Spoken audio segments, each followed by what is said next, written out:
కూడి వచ్చిన సహోదరి సహోదరులందరికీ ప్రభువు నామమున వందనములు తెలియజేస్తున్నామండి. ప్రార్థన కూడికలో కొలస్సీ పత్రికను మనం నేర్చుకుంటూ ఉన్నాం. కొలస్సీ పత్రిక కొలస్సీ ప్రాంతంలో ఉన్న పరిశుద్ధులైన వారికి, సంఘానికి పరిశుద్ధాత్మ అపోస్తలుడైన పౌలు చేత వ్రాయించిన పత్రిక. చరపత్రికలు 4. చరపత్రికలలో ఒక పత్రిక కొలస్సీ పత్రిక. చరపత్రికలు ఎఫెసీ పత్రిక, కొలస్సీ, ఫిలిప్పీ, ఫిలోమోనుకు పత్రికలు. పౌలు చెరసాలలో ఉన్నప్పుడు 2 సంవత్సరాలు హౌస్ అరెస్ట్ చేయబడ్డాడు. ఆ హౌస్ అరెస్ట్ చేయబడిన ఆ ప్రాంతంలో, ఆ సమయంలో కొలస్సీలకు ఉత్తరం రాశాడు అన్నమాట. కొలస్సీ ప్రాంతంలో పౌలు ఎప్పుడూ సువార్త పరిచర్య చేయలేదు అని చెప్పాను మీకు. ఎఫెసులో దేవుని సంకల్పం విషయమై అపోస్తలుడైన పౌలు యవనస్తులకి తర్ఫీదు ఇచ్చాడు. ఆ యవనస్తులలో ఒకడు ఎఫఫ్రా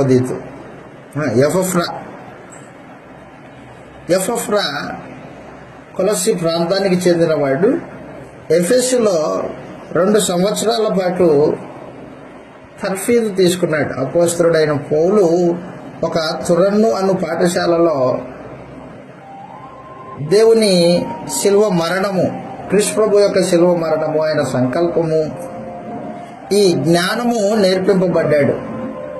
ఆ సువార్తను విన్న ఎఫఫ్రా కొలస్సీ ప్రాంతానికి వచ్చి అక్కడ సువార్త ప్రకటించాడు. అక్కడ సంఘం ప్రారంభించబడింది. ఆ సంఘంలో యజమానులు ఉన్నారు, దాసులు ఉన్నారు, ధనికులు ఉన్నారు, భేదవాళ్ళు ఉన్నారు, యూదులు ఉన్నారు, అన్యజనులు ఉన్నారు. అయితే వారి మధ్యలోకి ఒక అబద్ధపు బోధ, జ్ఞానతత్వవాదం, లోకంలో నుండి క్రీస్తులోనికి వచ్చిన తర్వాత లోక సంబంధమైన మూలపాఠాల విషయంలో చనిపోవాలి క్రైస్తవుడు. అయితే కొంతమంది అపవాది చేత ప్రేరేపింపబడిన వారై లోకమును సంఘంలోనికి తీసుకొచ్చారు, లోక ఆచారాలను సంఘంలోనికి తీసుకొచ్చారు. క్రీస్తుని విడిచిపెట్టే పరిస్థితులు వచ్చాయి. క్రీస్తు ప్రభు యొక్క దేవత్వం మీద వారికి సరైన అవగాహన లేని పరిస్థితుల్లో లోక ఆచారాలు పాటించడానికి వెళ్ళే ఆ పరిస్థితుల్లో ఎఫఫ్రా నేరుగా చెరసాల్లో హౌస్ అరెస్ట్ లో ఉన్న పౌలు దగ్గరికి వెళ్ళాడు. విషయాలన్నీ తేటగా తెలియజేశాడు.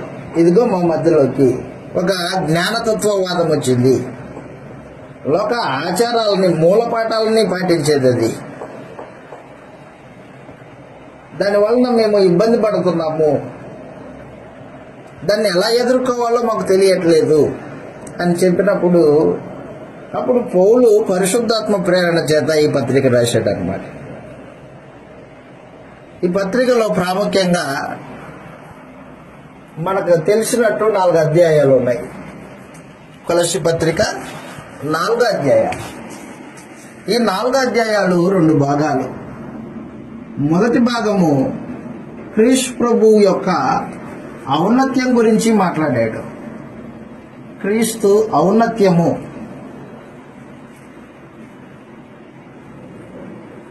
ఔన్నత్యము.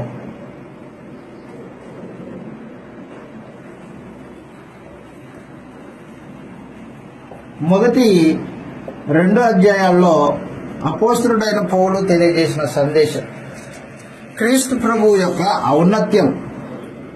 ఆయన జగత్తు పునాది వేయబడక మునిపే ఉన్నవాడు, సమస్త సృష్టికి ఆది సంభూతుడై ఉన్నాడు, అన్నిటికీ చాలినవాడై ఉన్నాడు యేసు ప్రభు. ఆయనను విడిచిపెట్టి మూలపాఠములో తట్టుకు తెలుగవలసిన అవసరత లేదు. అపోస్తలులమైన మాకు దేవుడు అప్పగించిన బాధ్యత ఏంటంటే క్రీస్తు వద్దకు వచ్చిన ప్రతి వాడిని, ప్రతి వ్యక్తిని సమస్త జ్ఞాన విషయంలో, సమస్త విషయంలో ఆత్మ సంబంధంగా అభివృద్ధి చేయాలి అనేది. దాని ప్రకారంగా క్రీస్తు ప్రభు యొక్క ఔన్నత్యము మొదట్లో మాట్లాడాడు. మొదటి 2 అధ్యాయాల్లో. మొదటి అధ్యాయంలో ఏం చెప్పాడంటే వారి కొరకు ప్రార్థన చేస్తున్నాను అని చెప్పేశాడు. కొలస్సీ సంగమా, మీరు నా ముఖం చూడలేదు, అయినా మీ కొరకు నేను ప్రార్థన చేస్తున్నాను అని చెప్పాడు. మీరు దేవుని సంగతులు తేటగా తెలుసుకోవాలని నేను ప్రార్థిస్తున్నాను. యేసు ప్రభు శిలువ రక్తం వలన మీరు పొందిన రక్షణ, దేవుని ఉగ్రత నుండి తప్పింపబడిన విధానము, మరణం వరకు దాన్ని కాపాడుకోవాలంటే మీరు సువార్త పక్షాన పనిచేయాలి అని చెప్పాడు. క్రీస్తు ప్రభు దాని కొరకే, సంఘం కొరకే వచ్చాడు అని చెప్పిన తర్వాత ఆ సంఘం కొరకు సిలువైబడ్డాడు యేసు ప్రభు. ఆ సంఘం కొరకే నేను కూడా ప్రయాసపడుతున్నాను. ఆ తర్వాత ఏం చెప్పాడంటే 2వ అధ్యాయంలో క్రీస్తు ప్రభు యొక్క ఔన్నత్యం గురించి మాట్లాడుతూ క్రీస్తు అన్నిటికీ చాలిన వాడై ఉన్నాడు అని చెప్పేశాడు. లోక జ్ఞానం కంటే మిన్నైన వాడు ప్రభు అయిన యేసు. 2వ అధ్యాయం 3వ వచనంలో అన్నాడు ఆయన, ఏమంటున్నాడంటే బుద్ధి జ్ఞానములు సర్వసంపదములు క్రీస్తునందు గుప్తములై ఉన్నవి అన్నాడు అన్నమాట. ఆయనే సమస్తము, ఆయనకి మించింది లేదు. మీ మధ్యలోకి వచ్చిన జ్ఞానతత్వవాదము అది క్రీస్తుని దైవత్వం లేదు అని మాట్లాడుతుంది. అది అబద్ధపు బోధ, దానికి లోబడకండి అని చెప్పాడు అనమాట. 7వ వచనంలో, 2వ అధ్యాయం 7వ వచనంలో ఆయనను అనుసరింపక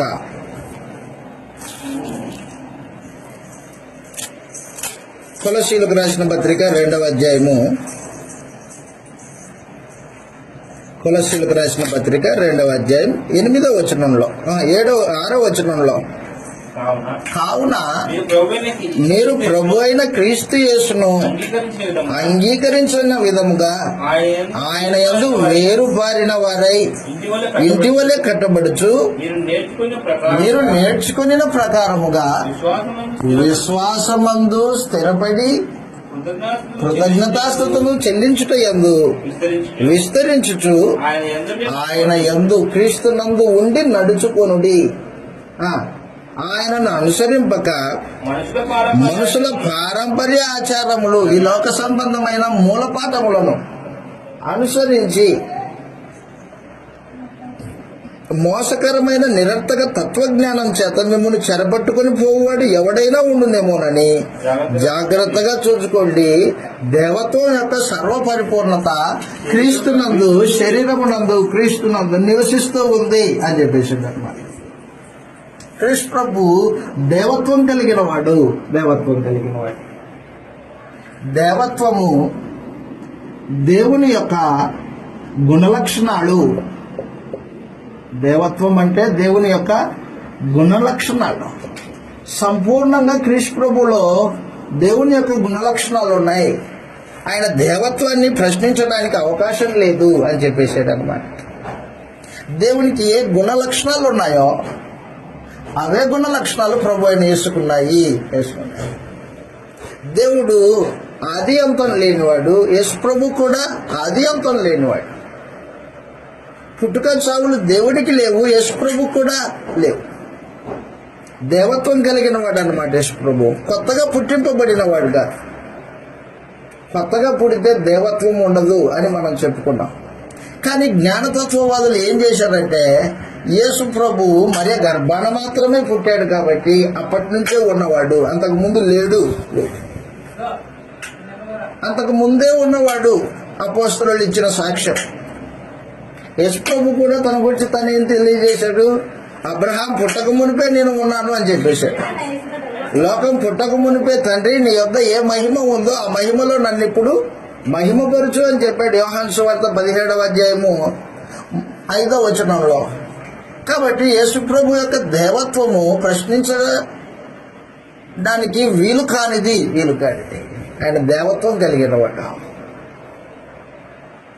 కొంతమంది అబద్ధికులు వచ్చి యేసుప్రభు దేవత్వం మీద బురద చల్లడానికి ఆలోచన చేస్తే మొదటి 2 అధ్యాయాల్లో క్రీస్తు ప్రభు యొక్క ఔన్నత్యాన్ని, ఆయన దైవత్వాన్ని ప్రశ్నించడానికి వీలు లేనంతగా అదిగో వాళ్ళ మధ్యలో ఉన్న జ్ఞానతత్వపు వాదం, అబద్ధపు బోధను ఖండించాడనమాట అపోస్తలుడైన పౌలు. మీరు ఏదైతే విన్నారో ఆ సంగతుల యందు వేరు పారిన వారై అభివృద్ధి చెందాలి మీరు అని చెప్పేశాడు అనమాట. ఆ తర్వాత ఇప్పుడు 3వ అధ్యాయము 4వ అధ్యాయము కొలస్సీ పత్రిక యొక్క 2వ భాగం. అది కొలస్సీ పత్రిక యొక్క మొదటి భాగమేమో క్రీస్తు ఔన్నత్యం, మొదటి 2 అధ్యాయాలు. ఆ తర్వాత 2వ భాగంలో క్రైస్తవ జీవితము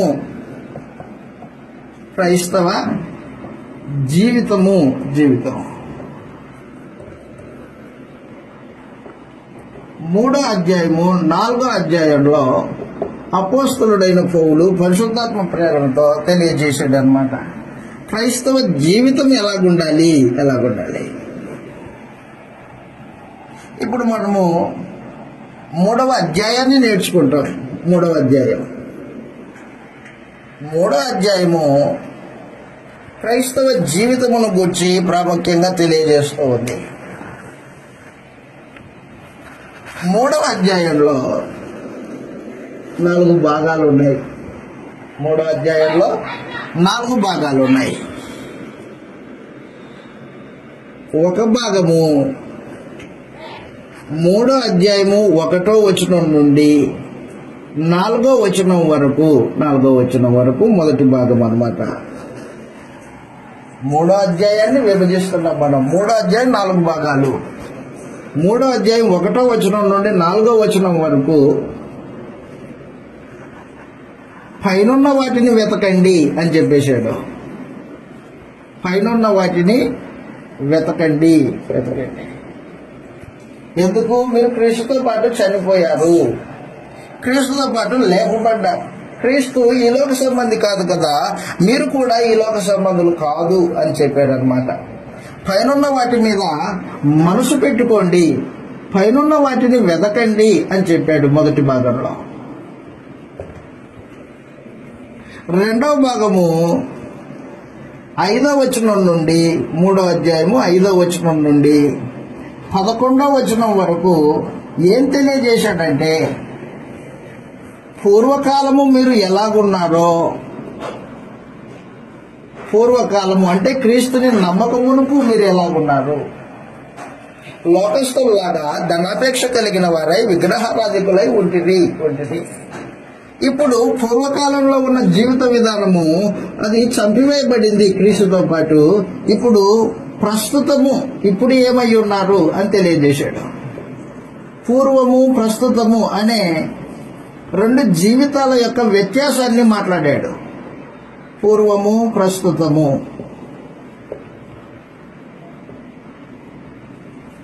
2 జీవితాల మధ్య వ్యత్యాసం. ఒకప్పుడు ఎలాగుండేవాళ్ళు, ఇప్పుడు ఎలాగున్నారు. ఒకప్పుడు మీ పూర్వపు స్థితి ఎలాంటిది, ఇప్పుడు ఉన్న స్థితి ఎలాంటిది. ఇప్పుడు క్రీస్తు నందు ఉన్నారన్నమాట. అప్పుడు ఎవరు యందు ఉన్నారు? అపవాది యందు ఉన్నారు, చీకట్లో బతుకుతున్నారు. ఇప్పుడు క్రీస్తు నందు వెలుగై ఉన్నారు. ఈ కొలస్సీలకు రాసిన పత్రిక 3వ అధ్యాయము ఎఫెసీ పత్రికతో పోలిస్తే ఒకే పోలికలు ఉంటాయి అన్నమాట. ఎఫెసీ పత్రిక 4వ అధ్యాయము, కొలస్సీ పత్రిక 3వ అధ్యాయము ఒకే లైన్లో నడుస్తూ ఉంటాయి. ఎఫెసీ ప్రాంతము, కొలస్సీ ప్రాంతము సుమారు 40 మైళ్ళ దూరములో ఉంటుంది. 100 మైళ్ళు అని చెప్పారు వాస్తవానికి, 40 నుంచి 100 మైళ్ళ దూరంలో ఉంటాయి. దగ్గరే అంటే సుమారు అనంతపురం తాడిపత్రి లాగా అనమాట ఉదాహరణకి. అలాంటి దగ్గర పట్టణాలే అక్కడ ఉన్న క్రీస్తు ప్రభు సంఘం, ఎఫెసులో ఉన్న క్రీస్తు ప్రభు సంఘానికి ఏ సందేశం అయితే రాశాడో 4వ అధ్యాయంలో అదే సందేశాన్ని ఇప్పుడు కొలస్సీ సంఘంలో ఉన్న వారికి కూడా రాస్తున్నాడు. అంటే క్రైస్తవ జీవితము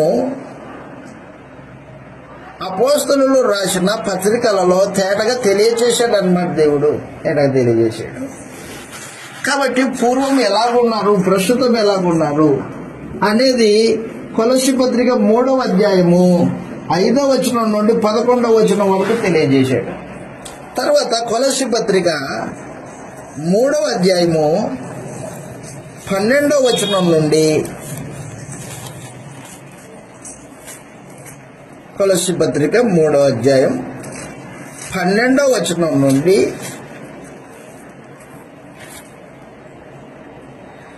17వ వచనం వరకు ఒక భాగము, 3వ భాగం అది. 3వ అధ్యాయం 12వ వచనం నుండి 17 వరకు ఏం తెలియజేస్తున్నాడు? ఈ 5 వచనాలలో ఏం తెలియజేస్తున్నాడంటే, మీరు దేవుని చేత ఏర్పాటు చేయబడిన వారు, దేవుని చేత ఏర్పరచబడిన వారు. క్రైస్తవులు దేవుని చేత ఏర్పరచబడిన వారు.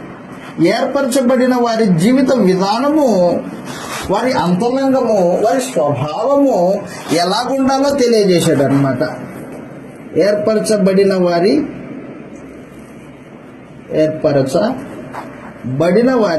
స్వభావం,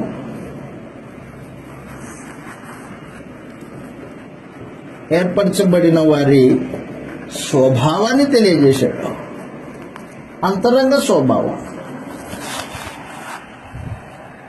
ఆ తర్వాత 4వ భాగంలో 3వ అధ్యాయము 18వ వచనం నుండి 4వ అధ్యాయం 1వ వచనం వరకు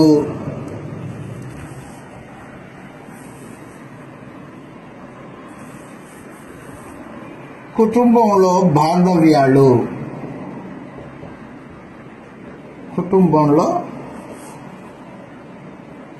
బాంధవ్యాలు ఎలాగుండాలి, బాంధవ్యాలు, భార్య భర్త పట్ల ఎలా నడుచుకోవాలి, భర్త భార్య పట్ల ఎలా నడుచుకోవాలి, తల్లిదండ్రులు పిల్లల పట్ల ఎలా నడుచుకోవాలి, పిల్లలు తండ్రుల పట్ల ఎలా నడుచుకోవాలి, యజమానులు దాసుల పట్ల ఎలా నడుచుకోవాలి, దాసులు యజమాని పట్ల ఎలా నడుచుకోవాలి అని 4వ అధ్యాయం 1వ వచనం వరకు తెలియజేశాడు అన్నమాట.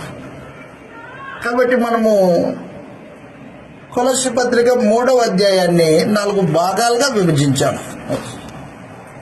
ఈ 4 భాగాల్లో ప్రత్యేకించి మనం ఇప్పుడు 3 భాగాలు నేర్చుకుంటాం. 3 భాగాలు అంటే 3వ అధ్యాయం 1వ వచనం నుండి 17వ వచనం వరకు నేర్చుకుంటాం మనం ఇప్పుడు. ఇది నేర్చుకునేటప్పుడు జాగ్రత్తగా మనం ఆలకించాల్సింది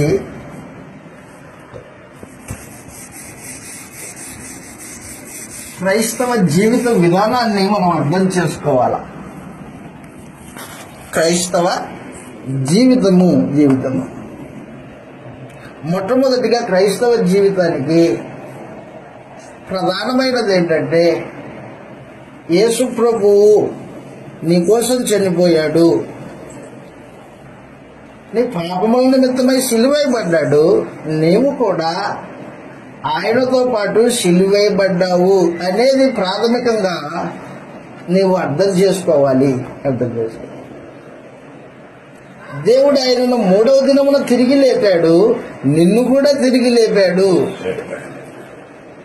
తిరిగి లేపబడిన యేసు భూ సంబంధి కాదు కదా, అలాగున్న నీవు కూడా భూ సంబంధివి కాదు. తిరిగి లేపబడిన యేసు పరలోకంలో ఉన్నాడు, దేవుని కుడిపార్శ్వంలో కూర్చుని ఉన్నాడు, అధికారం చేస్తూ ఉన్నాడు. అలాగున్న నీవు కూడా క్రీస్తుతో పాటు పైనున్న వాటిని వెతకాలి. నువ్వు ఈ లోకానికి సంబంధించిన వ్యక్తి కాదు అని చెప్పాడు అనమాట. మొదటిగా 3వ అధ్యాయం 1వ వచనం నుండి 4వ వచనంలో ఏం తెలియజేశాడంటే, క్రీస్తు చనిపోయాడు, నువ్వు చనిపోయావు. సమాధి చేయబడ్డాడు క్రీస్తు, నువ్వు కూడా సమాధి చేయబడ్డావు. దేవుని శక్తి చేత తిరిగి లేపబడ్డాడు యేసు, నీవు కూడా విశ్వాసము ద్వారా నువ్వు తిరిగి లేపబడ్డావు. అదనమాట. 1వ వచనం చదువుతాం. కొలస్సీలకు రాసిన పత్రిక 3వ అధ్యాయం 1వ వచనంలో, మీరు క్రీస్తుతో పాటు లేపబడిన వారైతే అన్నాడు, పైనున్న వాటినే వెతుకుడి. క్రీస్తుతో కూడా లేపబడిన వారైతే పైనున్న వాటినే వెతుకుడి అదనమాట. క్రీస్తుతో చనిపోకోకుండా క్రీస్తుతో పాటు లేపబడడం అనేది అర్ధరహితం. నువ్వు క్రీస్తుతో చనిపోతే క్రీస్తుతో పాటు లేపబడిన జీవిత విధానం ఉంటుంది. క్రీస్తుతో చనిపోవడం అంటే అర్థం ఏంటి? క్రీస్తుతో చనిపోవడం అంటే అర్థం ఏంటి? క్రీస్తుతో చనిపోవడం అంటే అర్థం ఏంటంటే, రోమీయులకు రాసిన పత్రిక 6వ అధ్యాయం 6వ వచనంలో ఈ మాట రాయబడింది.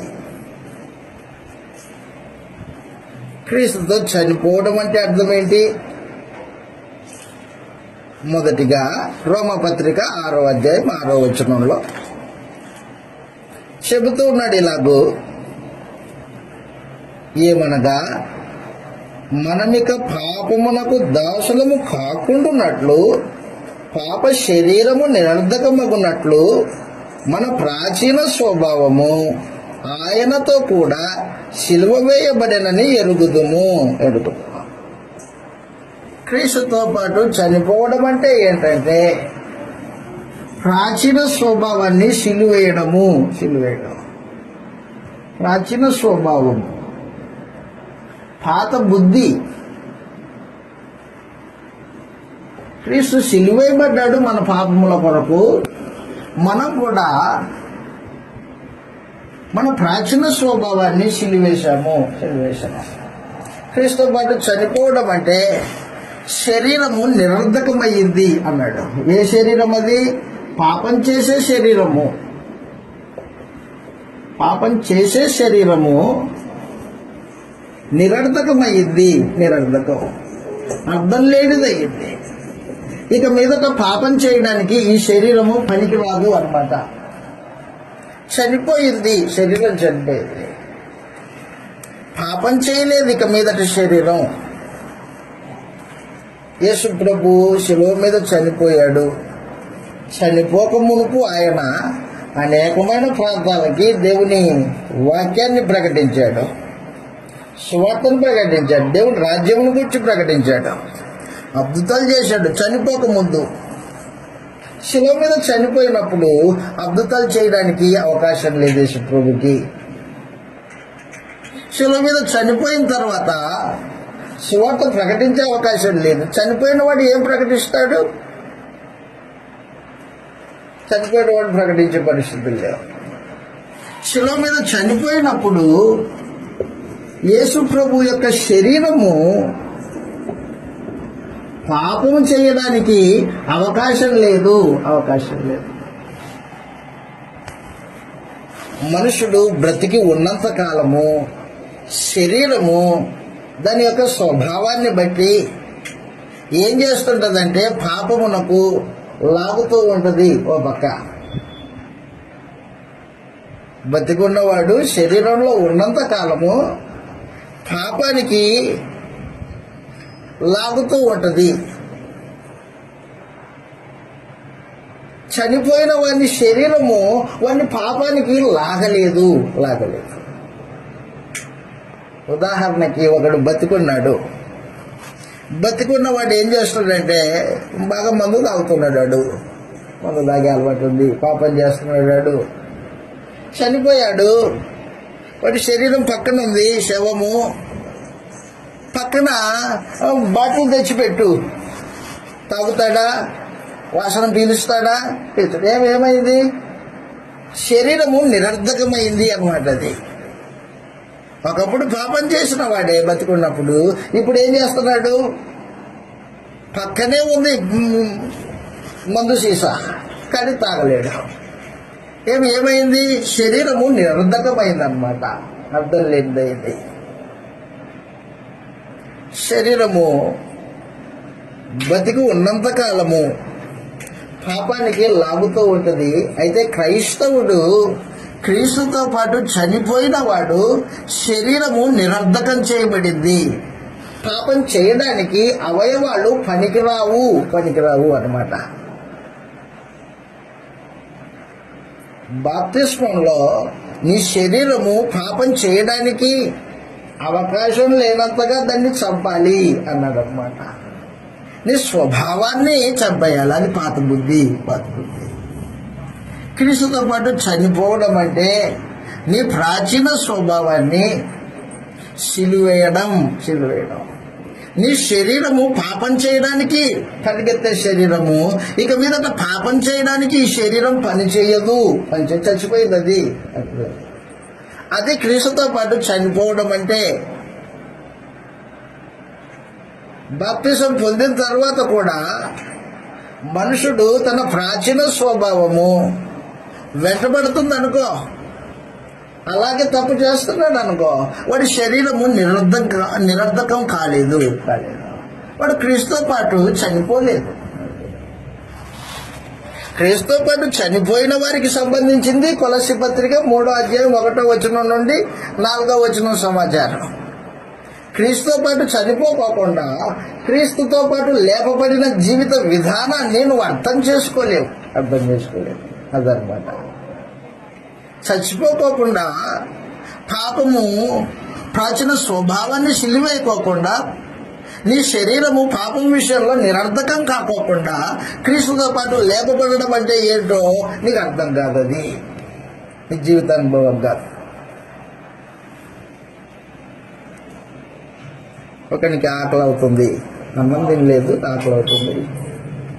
అదే నాకు ఆకలి అవుతుందిరా అన్నాడు. ఎలా ఉంటుంది అది ఆకలి అయ్యేది? అనుభవిస్తే తెలుస్తుంది ఆకలి ఎలాగుంటుందో. అలాగున్నా క్రీస్తుతో పాటు చనిపోయిన వానికైతే క్రీస్తుతో పాటు లేపబడడం ఎలాగో అర్థమవుతుంది. అదనమాట. క్రీస్తుతో పాటు చనిపోకోకుండా క్రీస్తుతో పాటు లేపబడిన జీవితము అనుభవము అతనికి తెలియదన్నమాట. అందుకే చెప్తాడు, కొలస్సీయులారా మీరు క్రీస్తుతో పాటు చనిపోయిన వారైతే క్రీస్తుతో పాటు లేపబడిన వారైతే అన్నాడు అనమాట. క్రీస్తుతో పాటు లేపబడాలంటే ఏం జరగాల? మొదటిగా క్రీస్తుతో పాటు చనిపోవాలా. క్రీస్తుతో పాటు చనిపోవడం అంటే ఏంటి? ప్రాచీన స్వభావాన్ని సిలివేయాలా. చదవండి మరొక మారు రోమపత్రిక 6:6లో. రోమపత్రిక 6వ అధ్యాయం 6వ వచనం. రోమపత్రిక 6వ అధ్యాయం 6వ వచనం. ఏమనగా అదిగో పాప దాసత్వముకి పనికిరాదు. ఇక మీదట మనం పాపానికి దాసులము కాకుండానట్లు పాప శరీరము నిరర్థకమైంది. ప్రాచీన స్వభావము ఆయనతో కూడా సిలువ వేయబడినని ఎరుగుదుము. ఆయనతో పాటు చనిపోయాం మనం. పాప శరీరం నిరర్ధకం చేయబడింది. అదనమాట. క్రీస్తుతో పాటు చనిపోవడం అంటే మొదటిది పాప ప్రాచీన స్వభావాన్ని సిలివేయడం. రెండవది కొలస్సీలకు రాసిన పత్రిక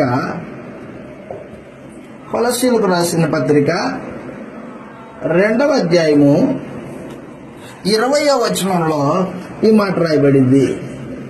చూడండి ఒకసారి. 28 అనుకుంటా.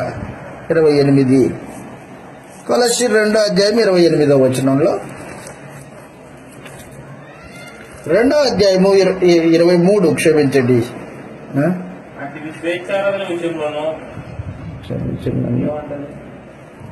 20వ వచనం కొలస్సీ 2వ అధ్యాయం 20వ వచనం. క్రీస్తుతో పాటు చనిపోవడం అంటే అదిగో క్రీస్తుతో కూడా లోకము యొక్క మూలపాఠముల విషయమై మృతి పొందిన వారైతేనే అదనమాట. లోకము యొక్క మూలపాఠముల విషయంలో మృతి పొందాలి అని చెప్పేశాడు. మూలపాఠాలు ఉన్నాయి, లోకం యొక్క మూలపాఠాలు. అది ముట్టుకోకూడదు, ఇది తినకూడదు, అది తినకూడదు. ఆ రోజు మంచి దినం, ఈ రోజు మంచి దినం. లోక సంబంధమైన మూలపాఠాలు అన్నమాట ఇవన్నీ. ఆచార సంబంధమైనవి, పితృ పారంపర్య ఆచార సంబంధమైనవి. లోకం యొక్క మూలపాఠముల విషయంలో నువ్వు చనిపోవాలి. అది క్రీస్తుతో పాటు చనిపోవడం అంటే రెండవ పాయింట్. క్రీస్తుతో పాటు చనిపోవడం అంటే లోకం యొక్క మూలపాఠముల విషయంలో చనిపోవాలి. మూలపాఠాలు ఇక మీదట మనకి సంబంధించినవి కాదు. పేతురు గారు రాసిన మొదటి పత్రిక చెప్పాను మీకు పోయినసారి. 1వ అధ్యాయం 18వ వచనంలో ఈ మాట రాయబడింది. పితృ పారంపర్యమైన మీ వ్యర్థ ప్రవర్తనను విడిచిపెట్టున్నట్లు వెండి బంగారముల వంటి క్షయ వస్తువుల చేత మీరు విమోచింపబడలేదు గాని అమూల్యమైన రక్తం చేత, అనగా నిర్దోషమును నిష్కలంకమగు గొర్రెపిల్ల వంటి క్రీస్తు రక్తం చేత విమోచింపబడితేరని మీరు ఎరుగుదురు కదా అన్నాడు అన్నమాట. క్రీస్తుతో పాటు చనిపోయిన వాడు పాప విముక్తుడు. క్రీస్తుతో పాటు చనిపోయిన వాడు లోకం యొక్క మూలపాఠముల నుండి విడిపింపబడ్డాడు, విడుదల పొందాడు. పితృ పారంపర్యమైన వ్యర్థ ప్రవర్తనని విడిచిపెట్టినట్లు అన్నాడు. ఆ తర్వాత చెప్పాడు గలతీయులకు రాసిన పత్రిక 1వ అధ్యాయం 4వ వచనంలో ఈ మాట రాయబడింది. గలతీయులకు రాసిన పత్రిక 1వ అధ్యాయము 4వ వచనంలో ఏం తెలియజేశాడంటే, క్రీస్తుతో పాటు చనిపోయిన వాడు, గలతీయులకు రాసిన పత్రిక 1వ అధ్యాయము 4వ వచనంలో దుష్టకాలపు యుగములో నుండి అన్నాడు. 4వ వచనం, మన తండ్రి అయిన దేవుని చిత్త ప్రకారము క్రీస్తు మనలను ప్రస్తుతపు దుష్టకాలములో నుండి విమోచింపవలనని మన పాపముల నిమిత్తము తను తాను అప్పగించుకొనెను. అదిగో ప్రస్తుతపు దుష్టకాలపు యుగం, ప్రస్తుతపు దుష్టకాలపు యుగం ఈ లోకము అని చెప్పేసాడు అనమాట. ప్రస్తుతపు దుష్టకాలపు యుగములో నుండి మనల్ని విమోచించుటకే యేసు ప్రభు చనిపోయాడు. యేసు ప్రభు చనిపోయాడు. అది దేవుని చిత్తం అన్నాడు. ఏంటి దేవుని చిత్తము? మన తండ్రియగు దేవుని చిత్త ప్రకారము క్రీస్తు మనల్ని ప్రస్తుతపు దుష్టకాలపు యుగంలో నుండి విమోచించుటకు తను తానే అర్పించుకొనెను అని చెప్పేశాడు. కాబట్టి క్రీస్తుతో పాటు చనిపోవడం అంటే నీ పాప శరీరము నిరర్ధకం అవడం. నీ శరీరం పాపం చేయడానికి పనికిరాదు ఇక మీదట. ఒకప్పుడు ఆడే పెదవులు నాలుక, కపటంగా మాట్లాడే నాలుక, ఇక మీదట అలాగ మాట్లాడవు అన్నమాట. ఇప్పుడు ఒకప్పుడు లోకం యొక్క మూలపాఠాలు, పితృ పారంపర్య ఆచారాలు మన మీద అధికారి అయి ఉండేవి. ఇప్పుడు అధికారం లేదు దానికి. చనిపోయాం. చనిపోయిన వాడికి మందు ధ్యాస ఉండదు, చనిపోయిన వాడికి లోకధ్యాస ఉండదు. లోకంలో ఏం జరుగుతుందో చనిపోయిన వాడికి తెలియదు. బతుకున్న వాడికైతే తెలుస్తూ ఉంటుంది. ప్రసంగి గ్రంథము సొలొమోను ఏం తెలియజేశాడంటే, భౌతికంగా చనిపోయిన వాడికి లోకంతో సంబంధం లేదు అని చెప్పాడు. భౌతికంగా చనిపోయిన వాడికి లోకంతో సంబంధం ఉండదు అన్నాడు. ప్రసంగి గ్రంథము 9వ అధ్యాయం 4వ వచనం నుండి 6వ వచనం వరకు. ప్రసంగి గ్రంథము 9వ అధ్యాయము 4వ వచనం నుండి 6వ వచనం వరకు. బ్రతికి ఉన్నవారు తాము చతురని, బ్రతికి ఉండు వారితో వారికి ఆశ కలదు, చచ్చిన సింహం కంటే బ్రతికి ఉన్న కుక్క మేలు కదా. బ్రతికి ఉండు వారు తాము చత్తుమని ఎరుగుదురు, అయితే చచ్చిన వారు ఏమీ ఎరగరు. అదనమాట. చచ్చినోడికి ఏమీ తెలియదు అన్నాడు. వాడి పేరు మరవబడింది, వారికి ఇక ఏ లాభము కలగదు, వారికి ప్రేమింపరు, పగ పెట్టుకొనరు, అసూయపడరు. సూర్యుని కింద జరుగు వాటి దానిలో దేని యందు వానికి ఇక నెప్పటికి అదనమాట. ఇప్పుడు నీవు క్రీస్తుతో పాటు చనిపోయావంటే లోకం యొక్క మూలపాఠాల విషయంలో చనిపోయావు. లోకంతో నీకు సంబంధం లేదు. లోక ఆచారాలకి నీకు సంబంధం లేదు. అది క్రీస్తుతో పాటు చనిపోవడం అంటే. నేను బాప్తిజం పొందానయ్యా, బాప్తిజం పొందితే ఏం జరగాలన్నమాట? క్రీస్తుతో పాటు చనిపోవాలి. క్రీస్తుతో పాటు చనిపోవాలి. యేసుప్రభు చనిపోయాడు. చనిపోయిన ఆయనకు లోకంతో సంబంధంలా. ఎవరితో సంబంధం? ఎవరైతే తన యందు విశ్వాసం ఉంచుతారో వాళ్ళతో సంబంధం. ఆత్మ సంబంధంతో సంబంధం ఉంటుంది యేసుప్రభుకి, లోకంతో సంబంధం ఉండదు. ఎవడైతే క్రీస్తు శిలువ రక్తాన్ని ఆశ్రయిస్తాడో వానితో క్రీస్తు ప్రభుకు సంబంధం ఉంటుంది. లోకంతో, లోకస్తులతో, లోక ఆచారాలతో, పితృ పారంపర్య ఆచారాలతో క్రీస్తు ప్రభుకు సంబంధం లేదు. అందుకే ఏం చెప్పాడు అనమాట కొలస్సీ పత్రిక 2:20లో, లోకం యొక్క మూలపాఠముల విషయంలో చనిపోవాలి అన్నాడు అనమాట. చనిపోవడము ధర్మశాస్త్రము నీకు సంబంధం లేకుండా చనిపోవడం అన్నమాట.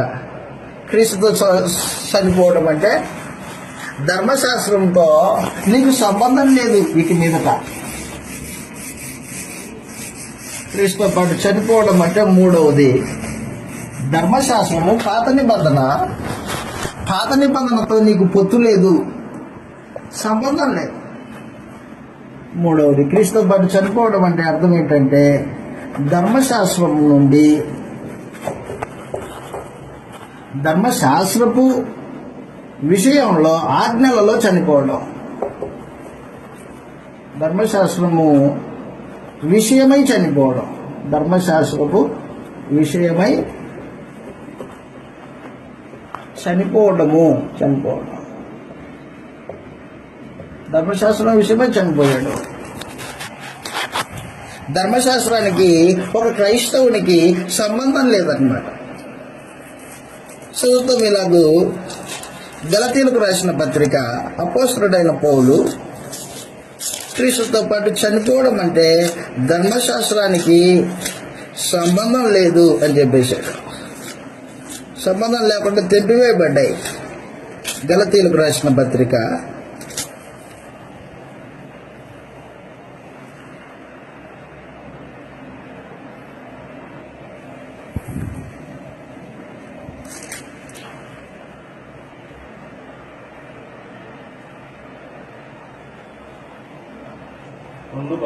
2వ అధ్యాయం 19వ వచనం.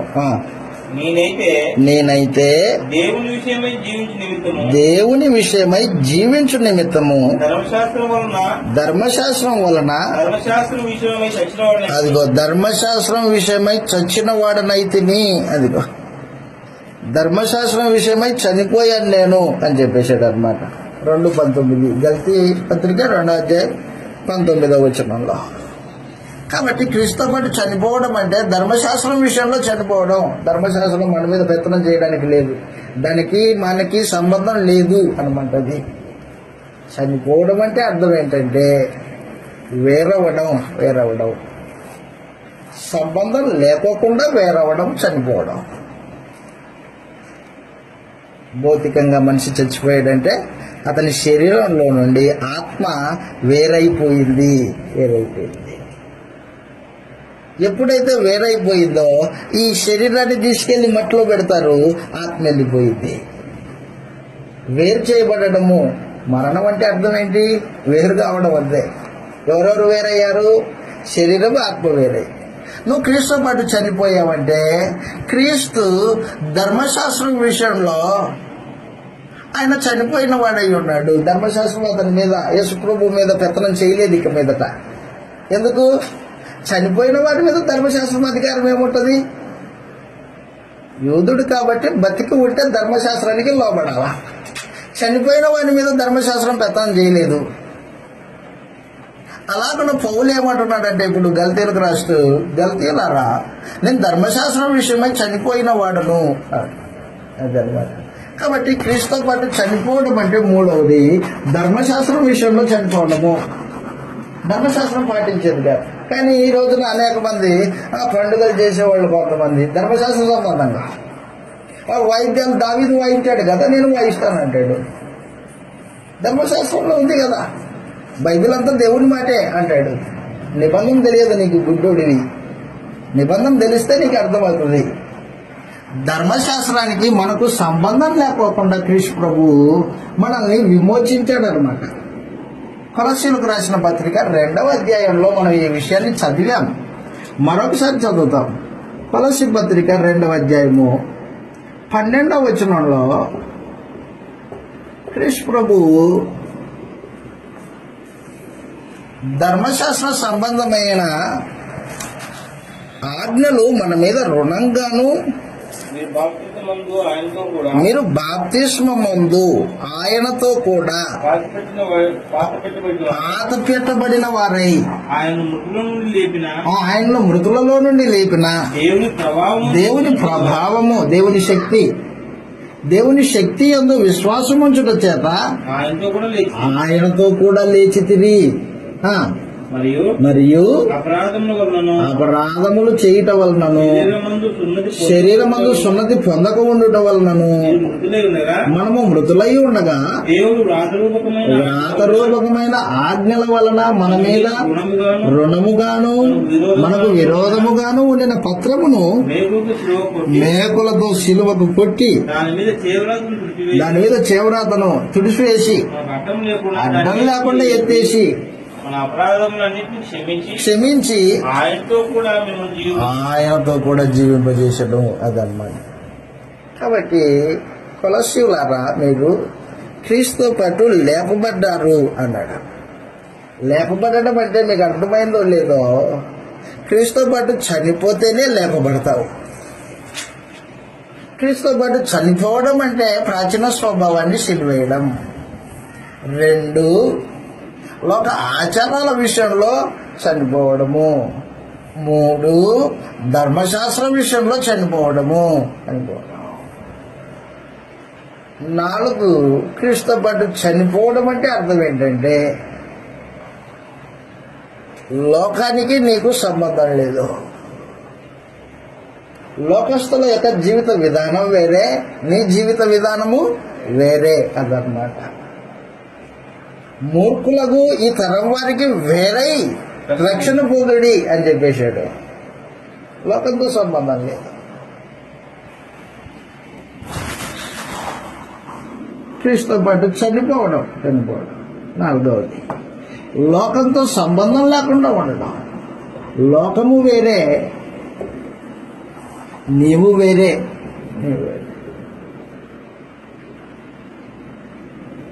నువ్వు లోక సంబంధివి కాదు, నీవిప్పుడు క్రీస్తు సంబంధివి. లోకం వేరే, నువ్వు వేరే. లోకానికి నాకును సిలువేయబడి ఉన్నాము అని చెప్పాడు అపోస్తలుడైన పౌలు. లోకానికి నాకు సిలువేయబడి ఉన్నాము అని మాట్లాడాడు. లోకమును నాకు లోకానికి సిలువేయబడ్డాం. ఫిలిప్పీలకు రాసిన పత్రికలో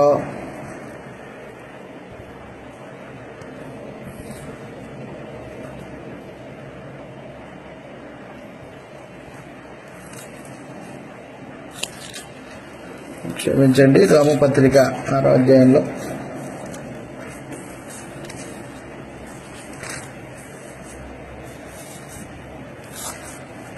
లోకమునకు నాకు సిలువేయబడి ఉన్నాము అనే మాట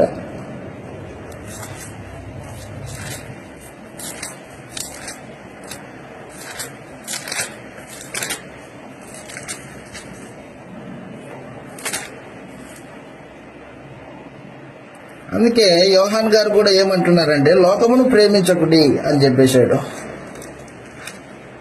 లోకాన్ని ప్రేమించడం అంటే శరీరాశ, నేత్రాశ, జీవకుటుంబాన్ని ప్రేమించడము అదనమాట. లోకమును ప్రేమించండి, ప్రేమించకండి, మీరు లోక సంబంధులు కారు అని చెప్పేశాడు. లోకంలో నుండి మిమ్మల్ని ఏర్పరిచుకున్నాను అని యేసు ప్రభు మాట్లాడాడు. యోహాను సువార్త 15వ అధ్యాయం, యోహాను సువార్త 15వ అధ్యాయం 18వ వచనంలో ఈ మాట రాయబడింది. యోహాను సువార్త 15వ అధ్యాయం 18వ వచనంలో 15-18 లోకమును ద్వేషించినలా లోకము మిమ్మల్ని ద్వేషించిన ఎడల మీకంటే ముందుగా నన్ను ద్వేషించనని మీరు ఎరుగుదురు.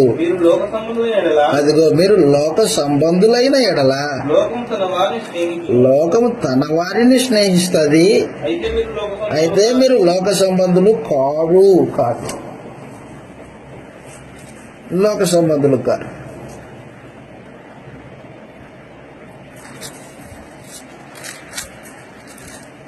లోకంలో నుండి మిమ్మల్ని ప్రత్యేకపరుచుకున్నాను అని చెప్పేశాడు.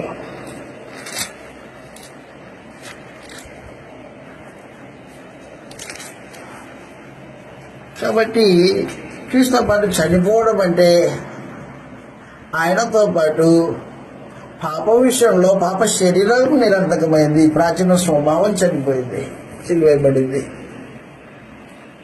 2 లోక ఆచారాల విషయం నుంచి విడిపింపబడ్డావు.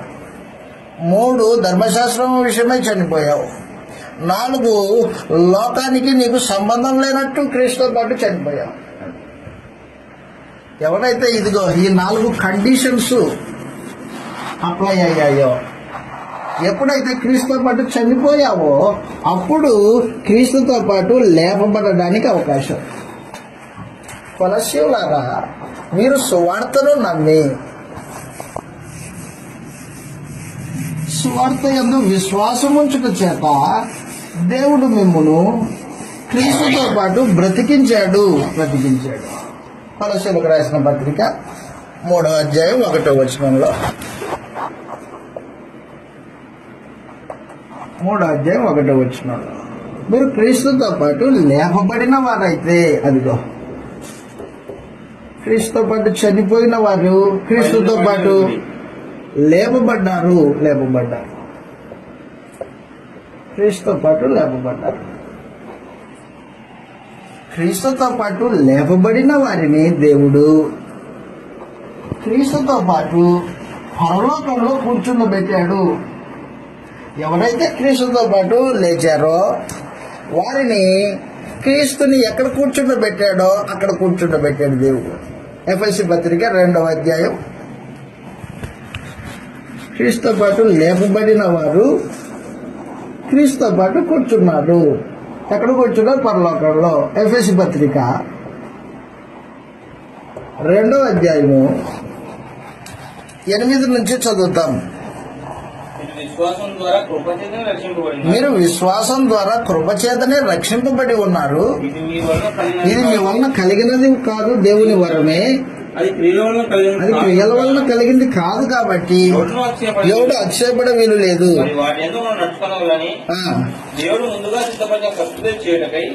7వ వచనం చూడండి, 6వ వచనం నుంచి 6వ వచనంలో, క్రీస్తు యేసునందు ఆయన మనకు చేసిన ఉపకారం ద్వారా అత్యధికమైన తన కృపా మహదేశ్వర్యము రాబోయుగంలో కనబరిచిన నిమిత్తము క్రీస్తు యేసునందు మనలను ఆయనతో కూడా లేపి, అది పరలోకంలో కూర్చుండబెట్టాడు. కాబట్టి క్రీస్తుతో పాటు లేపబడిన వాడు ఎక్కడున్నారన్నమాట? క్రీస్తుతో పాటు పరలోకంలో కూర్చున్నారు. నువ్వు ఎక్కడ కూర్చున్నావు? నా ఇంట్లో కూర్చున్నానండి. ఆత్మ సంబంధంగా చెప్పు, నువ్వు ఎక్కడ కూర్చున్నావు? నేను ఆత్మ సంబంధంగా రక్షింపబడిన వారు క్రీస్తుతో పాటు లేపబడి క్రీస్తు పరలోకంలో దేవుని కుడిపార్శ్వములో కూర్చున్నట్టు మనం కూడా ఆయనతో పాటు కూర్చున్నాము. ఎప్పుడైతే క్రీస్తుతో పాటు లేపబడ్డామో అప్పుడు మనము పరలోక సంబంధులము. పరలోక సంబంధులు భూమి మీద ఉన్నారన్నమాట. ఇప్పుడు పరలోక సంబంధులు భూమి మీద ఉన్నారు కాబట్టి మా లోకం అది. క్రీస్తు ఎక్కడ ఉన్నాడో అక్కడ మా లోకం. కాబట్టి మా లోకంలో దానికి సంబంధించినవి ఉన్నాయి, వాటిని వెతకాలి. పరలోక సంబంధమైన వాటి మీద మనసు పెట్టుకుంటాడు. భూ సంబంధమైన వాటి మీద మనసు పెట్టుకుంటాడు. అది చెప్పాడు అన్నమాట. మనం క్రీస్తుతో పాటు లేపబడిన వారు అయితే పైనున్న వాటినే వెతకండి అని చెప్పాడు. ఎందుకు? మన పౌరస్థితి అక్కడ ఉంది. ఫిలిప్పీలకు రాసిన పత్రిక 3వ అధ్యాయంలో, ఫిలిప్పీలకు రాసిన పత్రిక 3వ అధ్యాయం 17వ వచనం నుండి మనం చదివితే, సహోదరులారా మీరు నన్ను పోలి నడుచుకోండి, మీకు మాదిరి అయి ఉన్న ప్రకారము నడుచుకుని వారిని గురిపెట్టి చూడుడి. శిలువకు శత్రువులుగా నడుచుకుంటున్నారు. ఇప్పుడు నువ్వు ఏడ్చుచూ చెప్పుచున్నాను, నాశనమే వారి అంతము, వారి కడిపేవారి దేవుడు. సిగ్గుపడవలసిన సంగతులు ఏందో అతిశయపడుచున్నారు, మనసుంచుచున్నారు. అదనమాట మన పౌరస్థితి పరలోకమందున్నది. రక్షకుని కొరకు నిమిత్తం కనిపెట్టాలన్నమాట. కాబట్టి మన పౌరస్థితి, మన లోకము మార్చబడింది. ఒకప్పుడు భూలోకము పౌరస్థితి, భూ సంబంధమైన వాటి మీద మనస్సు. ఇప్పుడు క్రీస్తుతో పాటు లేపబడిన తర్వాత పరలోక సంబంధులమయ్యాము. పరలోక పౌరస్థితి వచ్చింది. నీకు వచ్చిందో లేదో నాకు తెలియదు. క్రీస్తుతో పాటు చనిపోతే నీకు వస్తుంది గ్యారెంటీగా, చనిపోకుండా రాదు. పాప శరీరం నిరర్ధకమైతే క్రీస్తుతో పాటు లేపబడే అవకాశం ఉంటుంది. అది జరిగితే ఇది గ్యారెంటీ. అదనమాట. అది జరగకుండా ఇది జరగదు. అందుకే చెప్పాడు కొలస్సీ సంఘం, మీరు క్రీస్తుతో పాటు లేపబడిన వారైతే పైన ఉన్న వాటిని వెతకండి. పైన ఏమున్నాయి? ఆకాశం ఉంది, నక్షత్రాలు ఉన్నాయి. ఇవి కాదు నేను అడుగుతుంది, పైన ఉన్నాయి. పైన పరలోకం ఉంది. పరలోకంలో దేవుడు ఉన్నాడు. దేవుడు కుడిపార్శ్వమున క్రీస్తు ప్రభు ఉన్నాడు. సమస్తం పైన అధికారి కూర్చుండి వెళ్తున్నాడు. శాశ్వత కాలం జీవించే జీవితం ఉంది పైన. మరణం లేని జీవితం ఉంది పైన. ఏడుపు పళ్ళు కొరుకుంటా లేని పరిస్థితులు ఉన్నాయి. దుఃఖము కష్టము లేని పరిస్థితులు ఉన్నాయి పైన. వాటి మీద మనసు పెట్టుకోండి. ఎప్పుడైతే నేను క్రీస్తుతో పాటు లేపబడ్డాను అనే భావన నీ జీవితానికి అర్థమవుతుందో అప్పుడు భూ సంబంధంగా నీకొచ్చే శ్రమ, ఇబ్బంది, నీకొచ్చే ఇరుకు, హింస, అవమానము ఇవి లెక్కల్లోకి రావు. ఎందుకు లెక్కల్లోకి రావు? పౌలుకు లెక్కల్లోకి రాలే. ఎందుకంటే పౌలు రాబోయే దాని కొరకు ఎదురు చూస్తున్నాడు. పైన వెతుకుతున్నాడు.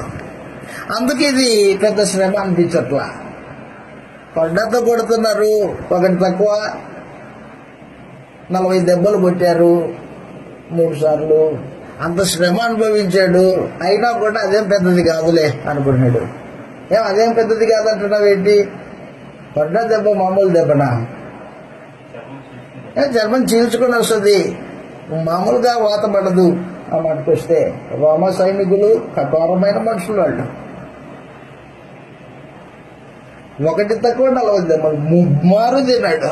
అంత శ్రమ నీకు అంత బాధ అనిపించలేదా? అంటాడు. ఎందుకు? నేను పైన వాటిని వెతుకుతున్నా అన్నాడు. కొరింథీయులకు రాసిన 2వ పత్రిక 4వ అధ్యాయము 16వ వచనం నుండి ఈ మాటలు రాయబడ్డాయి. 14 నుంచి చదువుతామా? 14 16 16 కరెక్ట్. కొరింథీయులకు రాసిన 2వ పత్రిక 4వ అధ్యాయం 16వ వచనంలో ఏమంటున్నాడంటే,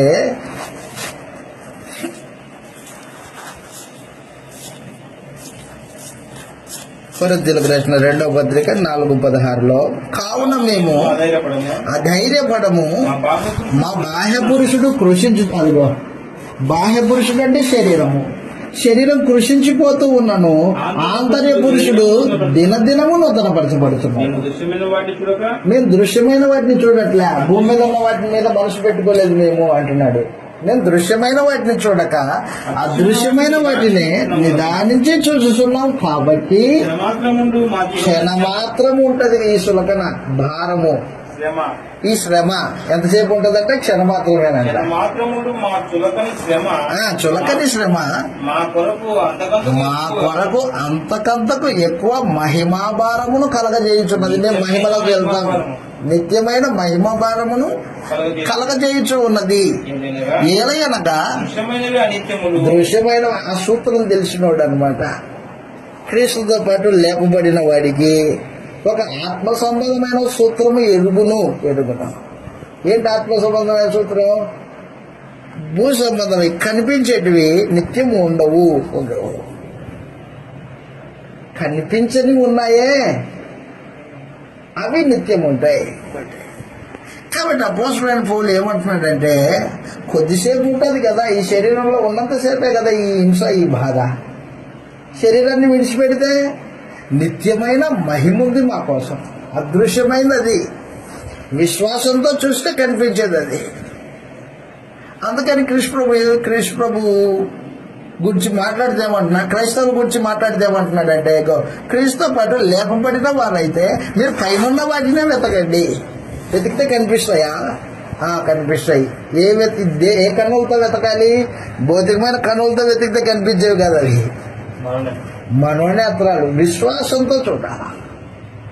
కృష్ణప్రభు అక్కడ ఉన్నాడు, దేవుడు ఉన్నాడు. దేవుడు పక్కనే కుడి పార్శ్వమున యేసుప్రభు కూర్చొని రాజ్యం వెళ్తున్నాడు. ఆయనతో పాటు నేను కూర్చొని ఉన్నా.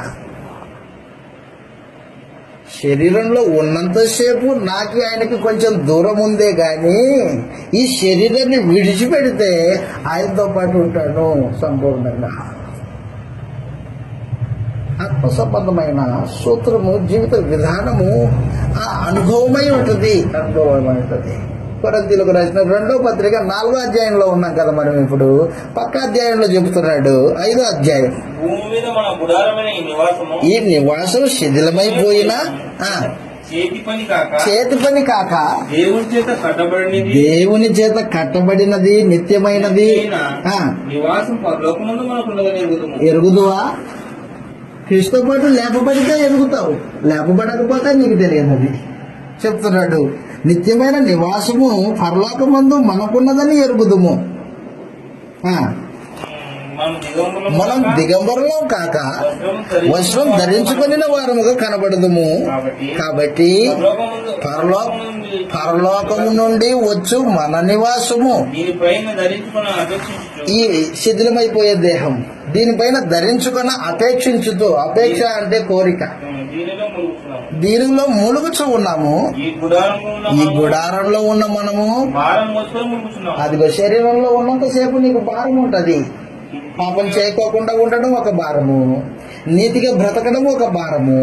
ఇవన్నీ భారం చెబుతున్నాడు.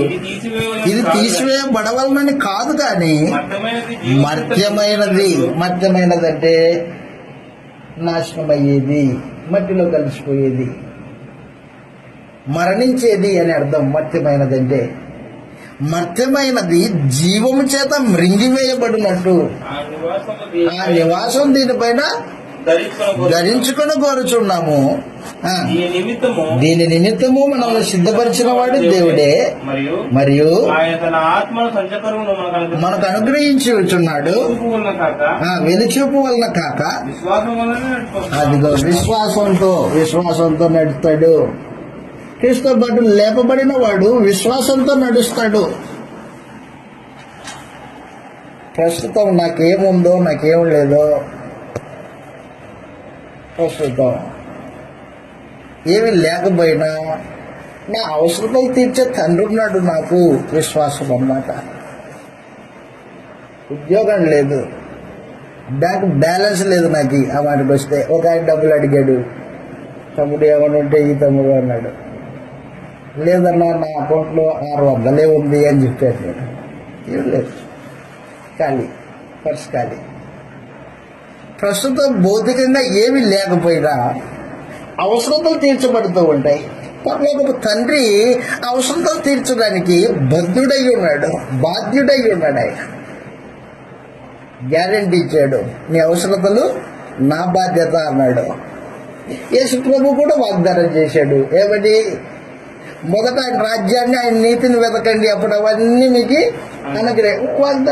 వాగ్దానం చేసిన వాళ్ళు మామూలు కాదు వాళ్ళు. ఒక ఆయనేమో సమస్తం పైన సర్వాధికారం కలిగిన తండ్రి, మరొక ఆయనేమో మనుషులందరి నిమిత్తము పాపములతో సిలువేయబడిన ఆయన. కాబట్టి భౌతికమైన వాటి మీద దృష్టి పెట్టుకొని నడిచేవాడు, ఉద్యోగం ఉంది కాబట్టి నేను బతుకుతున్నా అనేవాడు వెలుచూపుతో బతుకుతుంటాడు. వెలుచూపు అంటే అర్థం ఏంటంటే ఉంది కాబట్టి బతుకుతున్నా, అది వెలుచూపు. లేకపోయినా బతుకుతాను, అది విశ్వాసం. కొరింథీయులకు రాసిన పత్రిక 5వ అధ్యాయంలో ఆయన అంటున్నాడు, ఇప్పుడు వెలిచూపు వలన కాక విశ్వాసంతోనే నడుచుకొనుచున్న మన యందు, వెలిచూపు వలన కాక విశ్వాసం వల్లనే నడుచుకొనుచున్నాము గనుక ఈ దేహంలో అదిగో నివసించుచున్నంత కాలము ప్రభువుకు దూరంగా ఉన్నామని ఎరిగి ఉండి ఎల్లప్పుడూ ధైర్యం గలవారమై ఉన్నాము. అదనమాట. క్రీస్తు పట్ల లేపబడితే జీవిత అనుభవం అలాగ ఉంటుంది. లేపబడకపోతే అందరిలాగానే నాకేం లేదు ఏం లేదు అనే భావం ఉంటుంది నీకు. కాబట్టి క్రీస్తు పాటు మీరు లేపబడిన వారైతే పైనున్న వాటిని వెతకండి. కనిపిస్తాయా? వెతికితే పైనున్నవి అదృశ్యమైనవి కనిపిస్తాయా? విశ్వాసంతో వెతికితే కనిపిస్తాయి. అదే చెప్పాడు, వెలుచుట వలన కాక విశ్వాసం వలననే నడుచుకొనుచున్నాము. కొలస్సీయులకు రాసిన పత్రిక 3వ అధ్యాయంలో విశ్వాసంతో నడిచేవాడికి ఒక క్రమమైన జీవిత విధానం ఉంటుంది. ఎటు పడితే ఎటు నడిచేవాడు కాదు, ఒక క్రమమైన జీవితం ఉంటుంది విశ్వాసంతో నడిచేవాడికి. వారి దృష్టి వేరే, వారి ఆలోచన వేరే, వారి గమ్యం వేరే. వారు లాభ నష్టాలని ఆలోచన చేయరు, లాభ నష్టాలని లెక్కలేసుకోరు. ఈ నెల ఇంత అయ్యింది, ఇంత వచ్చింది, ఇంత పోయింది అని లెక్కలేసుకుంటుంటాడే, ఆడికి విశ్వాసం లేదు. వెలుచుడుతో నడుస్తున్నాడు అంతే. విశ్వాసం ఉన్నవాడు ఏం చేస్తాడు? లెక్కలేసుకోడు. ఎందుకు? అవసరం తీర్చబడుతుంటాయి. ఆ అవసరం ఏదైతే అవసరం ఉందో అది అక్కడి నుంచి పరలోకం నుండి సప్లై అవుతుంది. ఎందుకు? నేను పరలోక పౌరుణ్ణి. పరలోక పౌరులకి పరలోక సంబంధమైన సప్లైస్ ఉంటాయి. అక్కడి నుంచి వస్తాయి. అటు ఎక్కడి నుంచి వస్తాయా? కావాలంటే చూడు, నీ కన్నులతో చూడొద్దు, లోకపు దృష్టి అది. విశ్వాసం అనే కళ్ళజోడు పెట్టుకొని చూడు, అప్పుడు అర్థమవుతుంది. క్రీస్తు పాటు లేపబడిన వాడికి విశ్వాసం అనే కళ్ళజోడు ఉంటుంది. ఆ కళ్ళజోడుతో చూస్తుంటాడు. ఆ కళ్ళజోడుతో చూస్తే అదృశ్యమైనవి కనిపిస్తుంటాయి. మామూలు కళ్ళజోడు పెట్టుకుంటే అవేం కనిపించవు, భౌతికమైనవి కనిపిస్తాయి. కాబట్టి క్రీస్తు పాటు లేపబడిన వాడికి విశ్వాసం అనే కళ్ళు కలిగి అదృశ్యమైన వాటిని చూస్తుంటాడు. ఎప్పుడైతే అదృశ్యమైన వాటిని చూస్తుంటాడో భౌతికమైనవి లెక్కలేసుకోడు. హెబ్రీయులకు రాసిన పత్రిక 11వ అధ్యాయం. హెబ్రీయులకు రాసిన పత్రిక 11వ అధ్యాయం అబ్రహాము, ఇస్సాకు, యాకోబులు విశ్వాసం అనే కళ్ళజోళ్ళు పెట్టుకున్నారు వాళ్ళు. అబ్రహాము, ఇస్సాకు, యాకోబులు ఏ కళ్ళజోళ్ళు పెట్టుకున్నారు? విశ్వాసం అనే కళ్ళజోళ్ళు పెట్టుకున్నారు. పెట్టుకొని ఏం చేస్తున్నారు వాళ్ళు? 11వ అధ్యాయం 13వ వచనం, హెబ్రీ పత్రిక 11వ అధ్యాయం 13వ వచనంలో మనం చదివితే, వీరందరూ వాగ్దాన ఫలమును అనుభవింపకపోయినను దూరం నుండి చూచి, కనాను దేశాన్ని దూరం నుండి చూచి వందనం చేసి, భూమి మీద పరదేశులము యాత్రికులమై ఉన్నామని ఎరిగి ఒప్పుకొని, అదిగో విశ్వాసం అనే కళ్ళజోళ్ళు, విశ్వాసమనే కలిగి మృతి పొందిరి. ఇలాగ చెప్పువారు స్వదేశాన్ని వెతుకుతున్నారు, పైన వాటిని వెతుకుతున్నారు. అనగా దేవుని చేత కట్టబడినది నిత్యమైన నివాసం కొరకు వాళ్ళు వెతుకుతున్నారు అని చెప్పేసాడు. 11వ అధ్యాయం 25వ వచనంలో మోషే గురించి మాట్లాడుతూ, హెబ్రీ పత్రిక 11వ అధ్యాయం 25వ వచనంలో, విశ్వాసం బట్టి 24వ వచనం, మోషే పెద్దవాడైనప్పుడు విశ్వాసమును బట్టి అదిగో ఐగుప్తు ధనం కంటే క్రీస్తు విషయమే నింద గొప్ప భాగ్యమని ఎంచుకొని, అల్పకాలమే కదా ఇది భూనివాస జీవితం, అల్పకాలం పాపభోగము, పాపంతో కూడింది. అల్పకాలం పాపభోగం అనుభవించుకుంటే దేవుడి ప్రజలతో శ్రమ అనుభవించుట మేలని యోచించి ఫరో కుమార్తె యొక్క కుమారుణ్ణి అని అనిపించుకున్నటకు ఒప్పుకొనకపోయాను. కాబట్టి పరలోక సంబంధమైన వాటి మీద దృష్టి పెట్టుకున్నప్పుడు, వాటిని వెతికేటప్పుడు భూ సంబంధమైనవి నీకు లెక్కలోకి ఉండవు. కాదురా, నీకు కనీసం డబ్బులంటే ఇది కూడా లేదే, రేపు పొద్దున పిల్లలకి ఏం జరుగుతుందో, ఏం కదో, ఏటొస్తుందో, ఏం పోతుందో, ఆరోగ్యం వస్తుందో, అనారోగ్యం వస్తుందో, కొంచెం దాచిపెట్టుకోవాలరా అంటాడు. భూ సంబంధం మాట్లాడే మాటలు అవి, భూ సంబంధమైన యోచన సంబంధించింది అది. ఆయన అంటున్నాడు 11వ అధ్యాయం 24వ వచనంలో, మోషే పెద్దవాడు అయినప్పుడు విశ్వాసపు కళ్ళజోళ్ళు పెట్టుకొని చూశాడు. చూసి ఏమంటున్నాడు? ఐగుప్తు ధనమొద్దు, సింహాసనం వద్దు, ఏమొద్దు, ఏం కావాలా? క్రీస్తు కనిపిస్తున్నాడా? క్రీస్తు నీకు మోషే? అవును కనిపిస్తున్నాడు, క్రీస్తు కనిపిస్తున్నాడు నాకు. క్రీస్తుతో పాటు నింద అనుభవించుట గొప్ప భాగ్యమని ఎంచుకున్నాను. ఎందుకు చెప్తున్నాడు కింద వచనంలో, అల్పకాలము పాపభోగం అనుభవించుట కంటే శ్రమ అనుభవించడం మేలని యోచించి అనిపించుకున్నట్టుకు ఒప్పుకొనలేదు. ఎలయనగా ప్రతిఫలముగా పొందబో బహుమానం, అది గొద్దుష్టు. కనిపిస్తుంది నీకు బహుమానం మోషే? అవును, నాకు అనిపిస్తుంది. విశ్వాసపు కళ్ళజోడు కలిగిన వాళ్ళకి కనిపిస్తుంది, విశ్వాసం లేని వాడికి కనిపించదు. చెప్తున్నాడు కింద వచనంలో, విశ్వాసమును బట్టి అతడు అదృశ్యుడైన వాడిని చూచుచున్నట్టు స్థిరమైన బుద్ధి గలవాడై రాజాగ్రహమునకు భయపడక ఐగుప్తును విడిచిపోయెను. అదిగో, నాకు అవసరం లేదు నీ ఐగుప్తు సింహాసనం, నాకు బహుమానం ఉంది పైన, అది కనిపిస్తుంది నాకు అన్నాడు.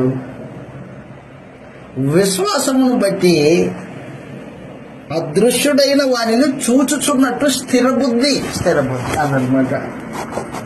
దయచేసి గుర్తుపెట్టుకో, నువ్వు క్రీస్తుతో పాటు లేపబడిన వాడవైతే స్థిరమైన బుద్ధి ఉంటుంది, బుద్ధి స్థిరంగా ఉంటుంది. కొందరు ఆలోచనలు సముద్రంలో అలలు ఎలాగో ముందుకొచ్చి వెనుక్కొచ్చి పోతుంటాయో అలాగుంటాయి. ఆలోచన స్థిరంగా ఉండాలా. అదృశ్యమైన వాటిని చూచుచున్నట్టు స్థిరమైన బుద్ధి కలిగిన వాడే. రాజాజ్ఞకు భయపడక, రాజా నువ్వేం చేసుకుంటూ చేసుకో, అయితే నీకు భయపడేది లేదు.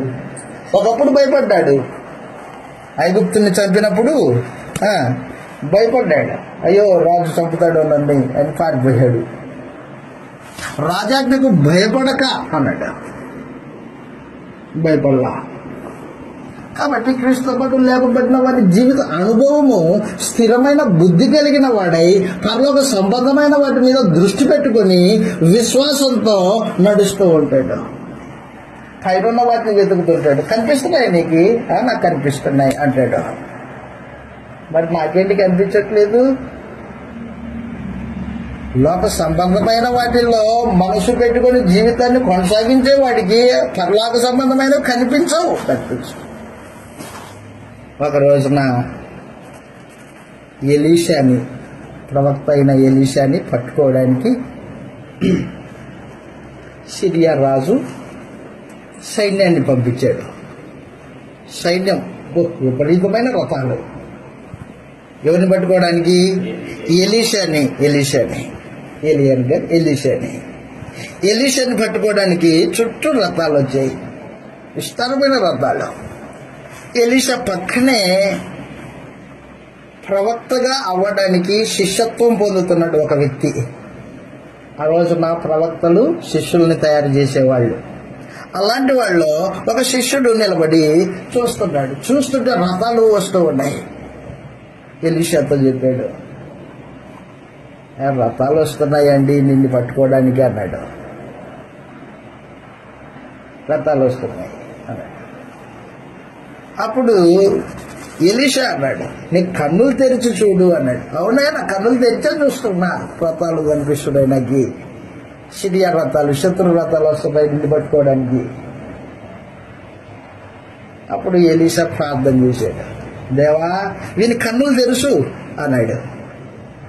ఎప్పుడైతే దేవుడికి ప్రార్థన చేశాడో ఎలీషా, అప్పుడు పక్కనున్న ఆ వ్యక్తి యొక్క కన్నులు తెరవబడ్డాయి. తెరవబడితే ఏం కనిపించింది తెలిసిన? ఎలీషా చుట్టూ దేవుడు కంచె వేశాడు.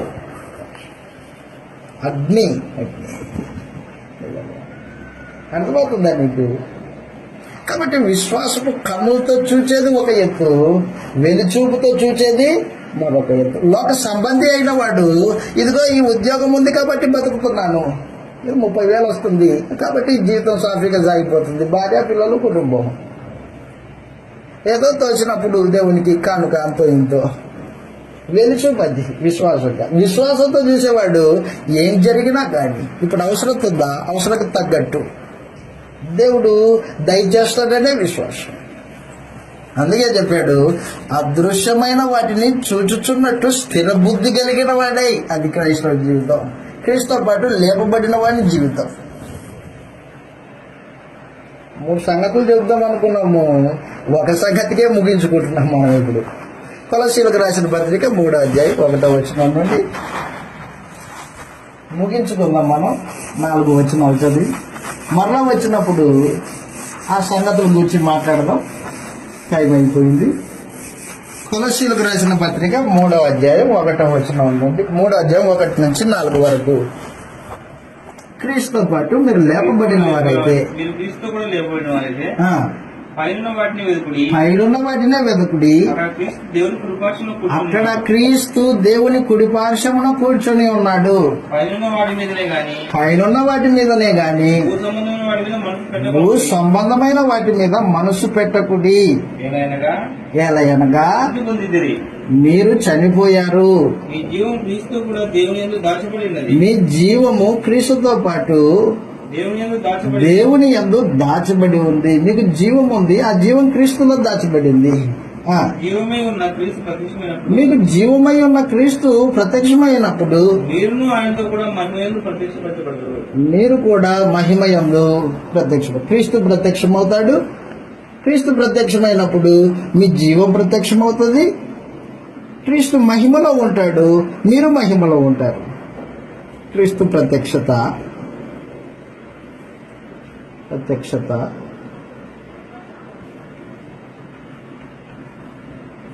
క్రీస్తు ప్రత్యక్షత, జీవం ప్రత్యక్షమవుతుంది. జీవం పొంది మనము నేరుగా మహిమలో ప్రవేశిస్తాము. మహిమ పరలోక సంబంధమైన మహిమ అన్నమాట. ఏం చెప్పాడు? మొదటిగా మీరు క్రీస్తుతో పాటు లేపబడిన వారైతే పైనున్న వాటిని వెతకండి. పైన ఏముంది? మన కోసం ప్రాణం పెట్టాడే క్రీస్తు అధికారి అయి ఉన్నాడు. అధికారి అయి ఉన్నాడు. దేవుని కుడి పార్శ్వమున ఉన్నాడు అధికారి. మనల్ని ప్రేమించిన వాడు లోకాన్ని వెళ్తున్నాడు. మన కోసం రక్తం కార్చిన క్రీస్తు 3 లోకాల ఆధిపత్యం పొంది ఉన్నాడు. ప్రభుత్వం చేస్తున్నాడు. ఆఫీస్లో పని ఉంది. కరెంట్ ఆఫీస్లో పని ఉంది. ఇంటి కరెంటు లైన్ లాగాల నీకెవరు తెలియదు. అప్పుడు ఏం చేయాలా? వాళ్ళని వీళ్ళని బతిలాడుకోవాలా. లేదు, నీ బంధువు ఒకడు అక్కడ ఉన్నాడు ఆఫీస్లో. అప్పుడేం చేస్తావు? నేరుగా వెళ్తావు. నేరుగా వెళ్ళి బంధువుతో మాట్లాడి ఆ బంధువు ద్వారా పని ఈజీగా అయిపోతుంది. అలాగునా మన కోసం ప్రాణం పెట్టి తన శరీరంలో అవయవాలుగా చేసుకున్న క్రీస్తు యేసు 3 లోకాల ఆధిపత్యం పొందాడు. అధికారి అయిపోయాడు. మనకేం కొదవైక మీదట? యేసు ప్రభు మన కోసం ప్రాణం పెట్టాడు. మనల్ని తన శరీరంలో చేర్చుకున్నాడు.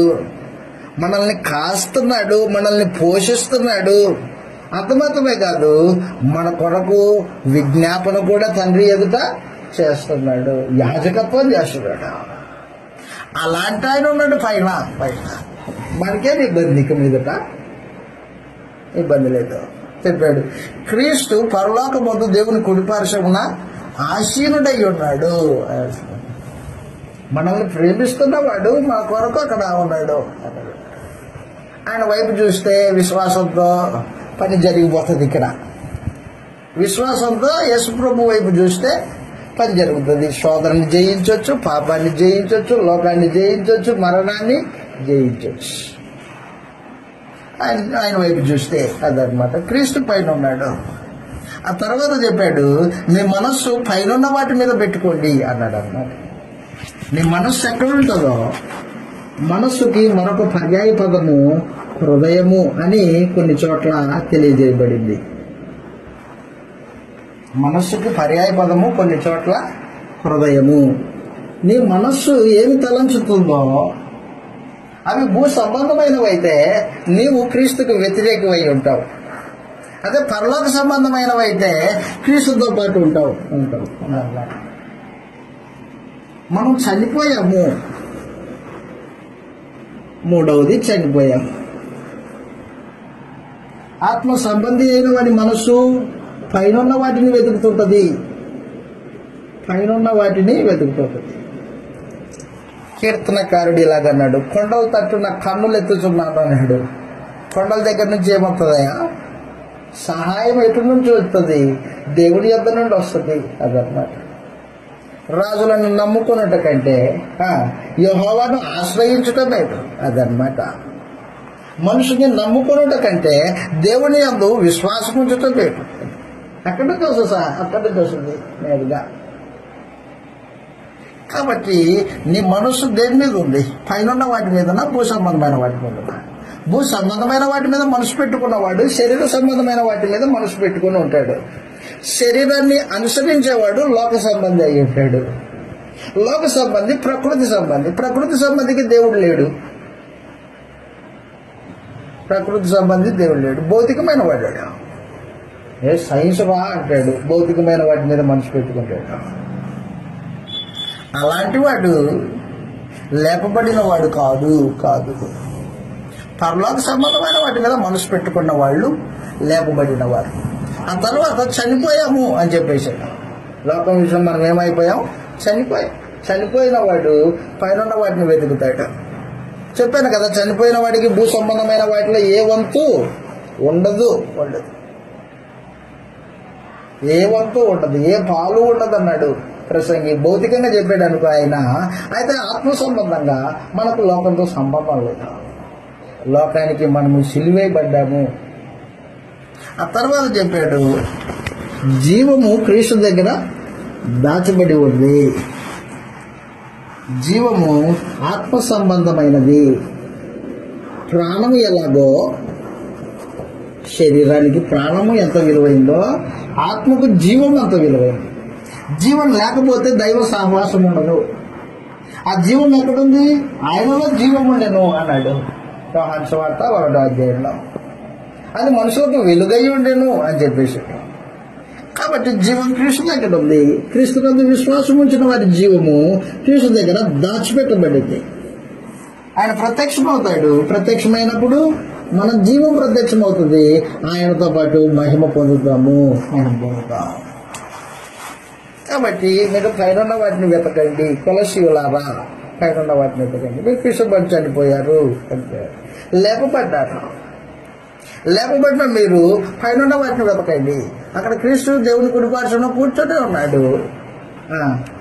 మీరు భూ సంబంధమైన వాటి మీద మనసు పెట్టుకోకండి, పైన వాటి మీద మనసు పెట్టుకోండి అని చెప్పేసి. మీరు చనిపోయారు అన్నాడు. ఆ తర్వాత జీవం దాచిపడి ఉంది. క్రీస్తు ప్రత్యక్షమైనప్పుడు జీవము మరలా అనుగ్రహింపబడుతుంది. మహిమలో నిత్యము యేసు ప్రభుతో పాటు ఉండబోతాం అనబోతాం. నా తర్వాత చెప్పాడు 5వ వచనం నుండి 11వ వచనం వరకు ఏం చెప్పాడంటే, ప్రస్తుత జీవితానికి